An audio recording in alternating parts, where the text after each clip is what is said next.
Hello, welcome to the third and final part of discussing Freud's essay. In this video, we'll be looking at the last section of the essay, that is ego and superego. അപ്പോൾ ഇതിന് മുമ്പുള്ള വീഡിയോസിൽ നമ്മൾ conscious മൈൻഡിനെ കുറിച്ച് സംസാരിച്ചു, unconscious മൈൻഡിനെ കുറിച്ച് സംസാരിച്ചു. അതിൻ്റെ ഭാഗമായിട്ട് വരുന്ന ഈഗോ, ഇഡ് എന്താണെന്ന് പറഞ്ഞു. ഇനി ഒരു കോൺസെപ്റ്റും കൂടി നമ്മൾ പഠിക്കുകയാണ്, സൂപ്പർ ഈഗോ. അതിനെ ഈഗോ ഐഡിയൽ എന്നാണ് പറയുന്നത്. അപ്പോൾ എന്താണ് ഈഗോ, ഇഡ്, സൂപ്പർ ഈഗോ തമ്മിലുള്ള ഒരു കണക്ഷൻ എന്ന് പറയുന്നത്? ഞാനൊരു എക്സാമ്പിൾ പറയാം. അതിന് മുമ്പേ ഞാനൊരു ഡെഫിനിഷൻ പറയാം, അതായിരിക്കും കുറച്ചും കൂടി എളുപ്പം.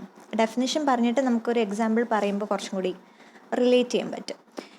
It is like I have mention in the previous videos, it is fully unconscious, it contains intrusive and impulsive drive, and those things repressed by consciousness, and it include all the primitive impulses, and it is linked to pleasure principle, that is immediate gratification.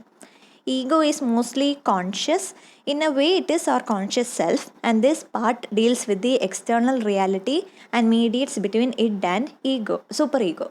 It is linked to reality principle, that is, it makes decisions according to its surroundings. Superego or ego ideal is partly conscious. It is the conscious or the internal moral judge, and it is linked to morality principle.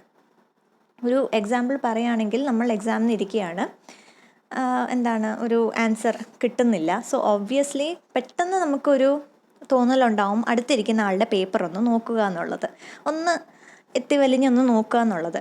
ഈ ഒരു ചിന്തയാണ് id. ഇഡാണ് ഇങ്ങനത്തെ impulsive ആയിട്ടുള്ള thoughts ഉണ്ടാക്കുന്നത്. അപ്പോൾ നമുക്ക് അടുത്ത ആളുടെ പേപ്പർ നോക്കുക എന്നുള്ളൊരു ചിന്ത ഇഡാണ് ക്രിയേറ്റ് ചെയ്യുന്നത്. അപ്പോൾ അവിടെ നമ്മളുടെ നമുക്ക് എവിടെയെങ്കിലുമൊക്കെ നമുക്കൊരു വോയിസ് കാണും ഇങ്ങനെ പറയുന്നത്, അതായത് ഇത് ശരിയല്ല, ഇത് മോറലി കറക്റ്റ് അല്ല, എത്തിക്കൽ അല്ല എന്നുള്ളൊരു കാര്യം. ശരിയല്ല എന്നുള്ളൊരു വോയിസ് നമുക്ക് എന്തായാലും ഒരു സൈഡിൽ നിന്ന് നമ്മൾക്ക് കേൾക്കാൻ പറ്റും. ഈ ഒരു വോയിസ് സൂപ്പർ ഈഗോ ആണ്. സൂപ്പർ ഈഗോ ആണ് ഇൻറ്റേർണൽ മോറൽ ജഡ്ജ്. അതായത് ഇഡ് പറയുന്ന കുറേ പ്രിമിറ്റീവ് ആയിട്ടുള്ള ചിന്തകൾ വരുമ്പോൾ അത് മോറലി കറക്റ്റ് ആണോ അല്ലയോ എന്ന് സൂപ്പർ ഈഗോ പറയും.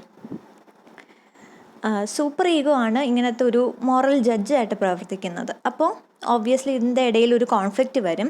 ഈ ഒരു കോൺഫ്ലിക്റ്റ് സോൾവ് ചെയ്യാൻ വേണ്ടി ഒരു മീഡിയേറ്ററായിട്ട് വരുന്നതാണ് ഈഗോ. ഈഗോ എന്താണ് ചെയ്യുന്നത്? റിയാലിറ്റി പ്രിൻസിപ്പിളായിട്ടാണ് കണക്റ്റഡ് ആയിട്ടുള്ളത്. റിയാലിറ്റി എന്താണെന്ന് പെർസീവ് ചെയ്യും. സോ സപ്പോസ് ഈഗോ വെച്ച് നോക്കുമ്പോൾ ഇൻവിജിലേറ്റർ ഫ്രണ്ടിൽ തന്നെ ഉണ്ട്.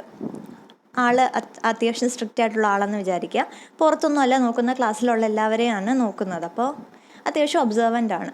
അപ്പോൾ ഈഗോ പറയുന്ന കാര്യമാണ്, ഇഡ് പറയുന്ന പോലുള്ളൊരു പ്ലാൻ നടക്കാൻ സാധ്യതയില്ല. കാരണം ഇൻവിജിലേറ്റർ വളരെ ഷാർപ്പായിട്ട് നോക്കുന്ന ആളാണ്. എങ്ങാനും പിടിക്കപ്പെട്ടാൽ ഡീബാറായി പോകും. എനിക്ക് തോന്നുന്നു 3 വർഷമാണെന്ന് തോന്നുന്നു പരീക്ഷ എഴുതാതിരിക്കേണ്ടി വരും. പിന്നെ അതിൻ്റെ വേറൊരു ഭാഗം എന്ന് പറയുന്നത് ഇതെല്ലാം എല്ലാവരും അറിയും, അതിൻ്റെ ഭാഗമായിട്ട് വരുന്ന ഒരു എംബാരസ്മെൻറ്റ്, അതല്ല. അപ്പോൾ ഈഗോ ആണ് ഡിസിഷൻ എടുക്കുന്നത്. റിയാലിറ്റി പ്രിൻസിപ്പിൾസ് വെച്ചിട്ട് ഈഗോ ആണ് ഡിസിഷൻ എടുക്കുന്നത്. ഇഡ് പറയുന്നത് ശരിയാണോ അതോ സൂപ്പർ ഈഗോ പറയുന്നതാണോ ശരിയെന്ന്. അപ്പോൾ ഈ ഒരു സിറ്റുവേഷനിൽ ഈഗോ പറയുകയാണ്, ഇഡ് പറയുന്ന പ്ലാൻ ശരിയല്ല, നടക്കത്തില്ല, കാരണം പിടിക്കപ്പെട്ട പ്രശ്നമാണെന്നുള്ള രീതിയിൽ അറിയാവുന്നത് പേപ്പറിൽ എഴുതി വെക്കുക എന്നുള്ളൊരു സൊല്യൂഷനാണ് ഈഗോ പറയുന്നത്. So this is how the 3 components work. And അതിനുശേഷം ഫ്രോയിഡ് പറയുന്നൊരു വേറൊരു ടേമാണ് ഒബ്ജക്റ്റ് കാത്തക്സിസ്. കാത്തക്സിസ് എന്താണ് നമ്മൾ ഇന്ന് മുമ്പുള്ള വീഡിയോയിൽ പറഞ്ഞായിരുന്നു. അതായത് concentration of mental energy on A particular thing. It could be an object, A person or A animal. ഒരു വസ്തുവിന്, ഒരു വ്യക്തിക്ക് കൊടുക്കുന്ന ഒരു അമിതമായ അല്ലെങ്കിൽ ഒരു രീതിയിലുള്ളൊരു മെൻ്റൽ എനർജി, അതിനെയാണ് കാത്തക്സിസ് എന്ന് പറയുന്നത്. ഒബ്ജക്റ്റ് കാത്തക്സിസ് എന്ന് പറയുന്നത് പെട്ടെന്ന് നമുക്ക് ഐഡൻറ്റിഫൈ ചെയ്യുന്നൊരു കാര്യമല്ല. പക്ഷേ when the subject comes to be aware about object cathexis, it either accepts it or fight them off or repress it. And here Freud also talk about the desire to be perfect. അതായത് ലക്കാനൊക്കെ പറയുന്ന ഒരു mirror stage. നമ്മൾക്ക് സ്വന്തം കാര്യത്തിൽ നമ്മൾ ഒട്ടും satisfied അല്ല, നമുക്ക് എപ്പോഴും നമുക്കൊരു ഐഡിയൽ ഇമേജ് ഉണ്ട്, അതിലേക്ക് നമ്മൾ ആസ്പയർ ചെയ്യുന്നു അതാവാൻ. അത് ഈ ഒരു ഐഡിയലൈസേഷൻ എന്ന് പറയുന്നത് ആരുമാകാം, നമ്മുടെ ഒരു ഫ്രണ്ട് തൊട്ട് അല്ലെങ്കിൽ ഒരു സെലിബ്രിറ്റി വരെ ആകാം. നമ്മളെപ്പോഴും ആഗ്രഹിക്കുന്നത് അങ്ങനെയാണ്. നമ്മുടെ ഒരു ഏതെങ്കിലും ഒരു സെലിബ്രിറ്റി എടുത്തോട്ടെ, ആക്ടർ, ആക്ട്രസസ് അല്ലെങ്കിൽ ക്രിക്കറ്റർ, ഏതൊരു സെലിബ്രിറ്റി എടുത്താലും നമ്മൾക്ക് അവരെ പോലെ ആകണം എന്നുള്ളൊരു ആഗ്രഹം, ഒരു രീതിയിലുള്ളൊരു ഐഡിയലൈസേഷൻ, അതും ഒരു രീതിയിലുള്ളൊരു ഒബ്ജക്റ്റ് കാത്തക്സിസ് ആണ്. അത് പക്ഷേ തുടക്കത്തിൽ നമ്മളത് മനസ്സിലാക്കുന്നില്ല അല്ലെങ്കിൽ ഐഡൻറ്റിഫൈ ചെയ്യുന്നില്ല. നമുക്ക് ഫേവറേറ്റ് ആയിട്ടുള്ള ആക്ട്രസസിനെ പോലെ ആ ഒരു ബോഡി ഷേപ്പ്, അല്ലെങ്കിൽ ഫേവററ്റ് ആക്ടറിനെ പോലുള്ളൊരു ബോഡി ഷേപ്പ് ഉണ്ടാവുക, അല്ലെങ്കിൽ അവരുടെ രീതിയിലുള്ളൊരു ഫാഷൻ സെൻസ് ഉണ്ടാക്കുക എന്നുള്ളൊരു രീതിയിലൊക്കെ നമ്മൾ ആസ്പയർ ചെയ്യും. അതിനുവേണ്ടി കുറേ പേരൊക്കെ ആക്ട്രസസ് പ്രൊമോട്ട് ചെയ്യുന്നത്, എൻഡോർസ് ചെയ്യുന്നത്, അങ്ങനത്തെ പ്രോഡക്ട്സ് ട്രൈ ചെയ്യുകയും ചെയ്യാറുണ്ട്. പക്ഷേ പിന്നീടാണ് ഈ ഒരു റിയലൈസേഷൻ വരുന്നത്, അതായത് നമ്മൾ ചെയ്യുന്നൊരു ഐഡിയലൈസേഷൻ ആണ് എന്നുള്ളൊരു തിരിച്ചറിവ് ഉണ്ടാകുന്നത് പിന്നീടാണ്. അപ്പോൾ 3 ഓപ്ഷനാണ് കയ്യിലുള്ളത്. ഒന്നെങ്കിൽ അത് അക്സെപ്റ്റ് ചെയ്യാം, അതായത് ഇത് ഐഡിയലൈസേഷൻ ആണ് എന്ന് മനസ്സിലാക്കിക്കൊണ്ട് ആ ഒരു രീതിയിലുള്ളൊരു മെൻ്റൽ എനർജി നമുക്കത് കുറയ്ക്കാം. അല്ലെങ്കിൽ നമുക്ക് കംപ്ലീറ്റ്ലി ഫൈറ്റ് ചെയ്യാം, അല്ലെങ്കിൽ അത് കംപ്ലീറ്റ്ലി നമുക്ക് ആ ഒരു ഐഡിയലൈസേഷൻ എടുത്ത് മാറ്റാം. അല്ലെങ്കിൽ നമുക്ക് വീണ്ടും ആസ്പയർ ചെയ്യാം, we can continue to aspire. അല്ലെങ്കിൽ നമുക്കത് റിപ്രസ് ചെയ്യാം, ഈ ഒരു ചിന്ത, ഈ ഒരു ഐഡിയലൈസേഷൻ നമുക്കത് റിപ്രസ് ചെയ്ത് നമ്മുടെ അൺകോൺഷ്യസ് മൈൻഡിലേക്ക് പോകാം. കാരണം പലപ്പോഴും നമ്മളിങ്ങനത്തെ സെലിബ്രിറ്റീസിന് അവരുടെ ബോഡി ഷേപ്പ് അല്ലെങ്കിൽ അവരുടെ ഒരു ലൈഫ് സ്റ്റൈൽ നമ്മൾ പിന്തുടരുമ്പോൾ നമുക്കൊരു തോന്നലുണ്ടാകാം അതുപോലെ ആകണം, അല്ലെങ്കിൽ അതുപോലെ അയാളാണ് പെർഫെക്റ്റ്, നമ്മൾ ഇംപെർഫെക്റ്റ് ആണ്, അവരാണ് പെർഫെക്റ്റ് എന്നുള്ളൊരു ചിന്ത. അങ്ങനെയുള്ളൊരു പെർഫെക്റ്റ് ഇമേജ് ഉണ്ടാക്കുക എന്നുള്ളൊരു ശ്രമം. പക്ഷേ പലപ്പോഴും പല ഇൻ്റർവ്യൂസിലൊക്കെ ആണ് നമ്മൾ അറിയുന്നത്, ഈ ഒരു സെലിബ്രിറ്റീസ് അവരുടെ കാര്യങ്ങൾ വെളിപ്പെടുത്തുമ്പോൾ അവർ എത്രമാത്രം എഫേർട്ട് എടുക്കുന്നു എന്ന് നമുക്കൊരു പക്ഷേ മനസ്സിലാവുന്നത് അപ്പോഴാണ്. എത്രമാത്രം ഹാർഡ് വർക്ക് ചെയ്യണം, അവരുടെ കയ്യിലുള്ള റിസോഴ്സസ്, ഫിറ്റ്നസ് ട്രെയിനേഴ്സ്, അങ്ങനത്തെ കുറേ റിസോഴ്സസൊക്കെ ഉള്ളത് കൊണ്ടുള്ളൊരു അഡ്വാൻറ്റേജ് ഉണ്ട്. അത് മാത്രമല്ല ഇങ്ങനത്തെ ഒരു ഷേപ്പ് മെയിൻറ്റെയിൻ ചെയ്യാനും അവർ അത്യാവശ്യം ഹാർഡ് വർക്ക് ചെയ്യണം, ഡയറ്റിങ് അങ്ങനെ ഒരു രീതിയിലാകണം. ഇൻഫാക്റ്റ് അവർ പ്രൊമോഷനും ഇൻ്റർവ്യൂസിന് പോകുമ്പോൾ പോലും അവരുടെ പല രീതിയിലുള്ളൊരു ഡ്രസ്സിങ് സ്റ്റൈലായാലും ഹെയർ സ്റ്റൈലായാലും അവരുടെ ഇഷ്ടം പ്രകാരമല്ല, പലപ്പോഴും PR ടീംസാണ് ആ ഒരു അതിന് പിന്നിൽ ഉള്ളത്. അപ്പോൾ അങ്ങനത്തെ കാര്യങ്ങളൊക്കെ മനസ്സിലാക്കുമ്പോൾ പോലും അപ്പോഴാണ് ശരിക്കും ഈ ഒരു ഐഡിയലൈസേഷൻ ആണെന്ന് നമ്മൾക്ക് മനസ്സിലാവുന്നത്, നമ്മൾ അങ്ങനെ ഒരു ആസ്പയർ ചെയ്യുന്നത്.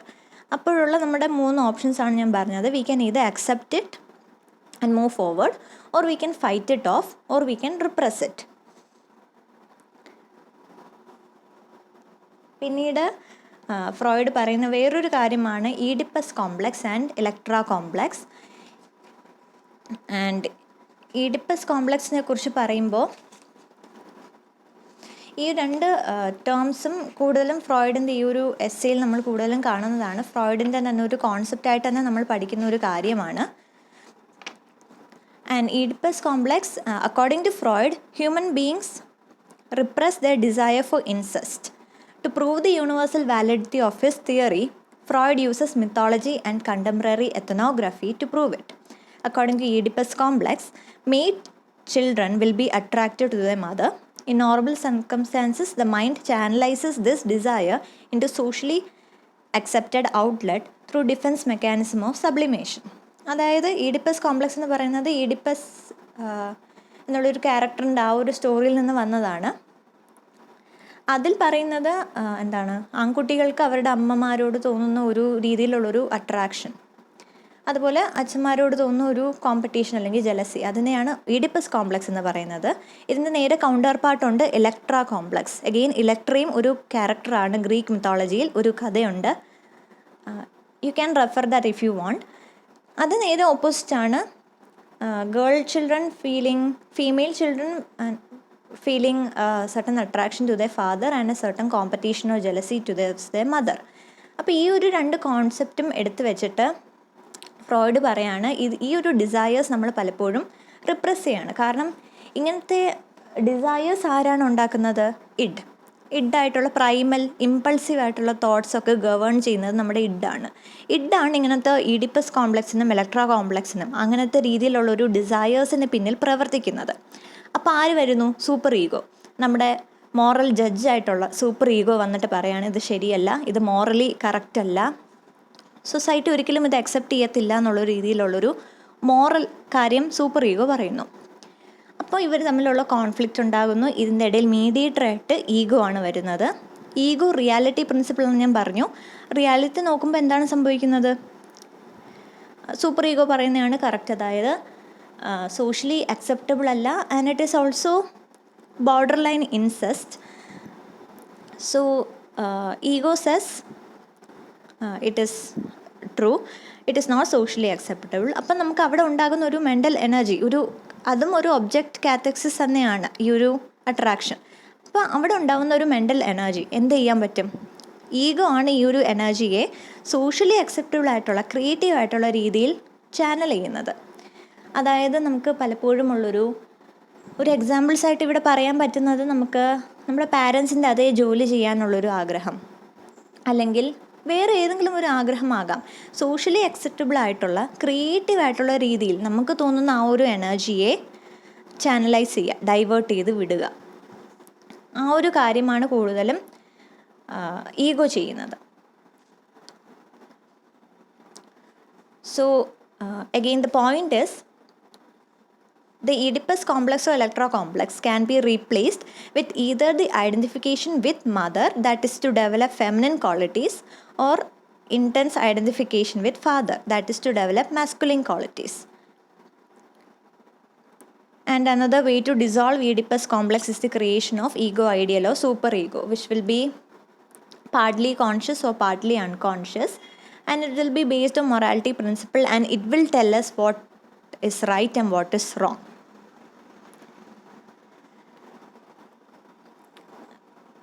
And towards the end of the video,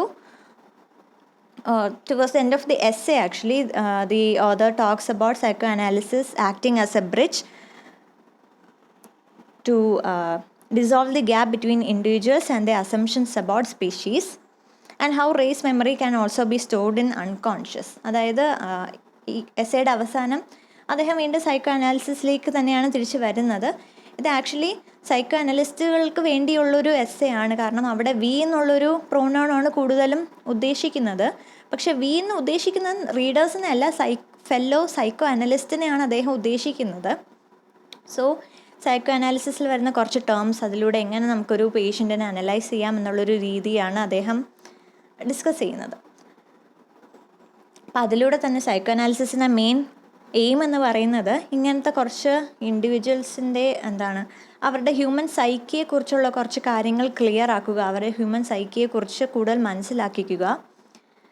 പിന്നെ നമുക്ക് കുറച്ചുള്ള ജനറൽ അസംഷൻ, ഞാൻ പറഞ്ഞു തുടക്കത്തിൽ നമുക്കൊരു അസംഷൻ ഉണ്ടായിരുന്നത് ഹ്യൂമൻ മൈൻഡ് ഫുള്ളി കോൺഷ്യസ് ആണ് എന്നുള്ളൊരു അസംഷൻ ഉണ്ടായിരുന്നു. അതുപോലെ അൺകോൺഷ്യസ് എന്നുള്ളൊരു ടേമേ നമുക്ക് അറിയത്തില്ലായിരുന്നു, ഡ്രീംസിനെ കുറിച്ചൊന്നും നമുക്കറിയത്തില്ലായിരുന്നു. പക്ഷേ ഈ ഒരു അസംഷൻസ് എല്ലാം തകർത്തുകൊണ്ട് പുതിയ ടേംസും പുതിയ കോൺസെപ്റ്റും അദ്ദേഹം ഇൻട്രൊഡ്യൂസ് ചെയ്യുകയാണ്. അതുകൊണ്ടാണ് അദ്ദേഹത്തെ ഫാദർ ഓഫ് സൈക്കോ അനാലിസിസ് എന്ന് വിളിക്കാനും കാരണം. So that's the end of the video. I hope this was useful, and I hope we covered most of the major concepts that are there in the essay. So video മനസ്സിലായെങ്കിൽ like ചെയ്യുക, നിങ്ങളുടെ opinions share ചെയ്യുക. Channel ആദ്യമായിട്ടാണെങ്കിൽ subscribe ചെയ്യുക. And I will see you soon. Take care.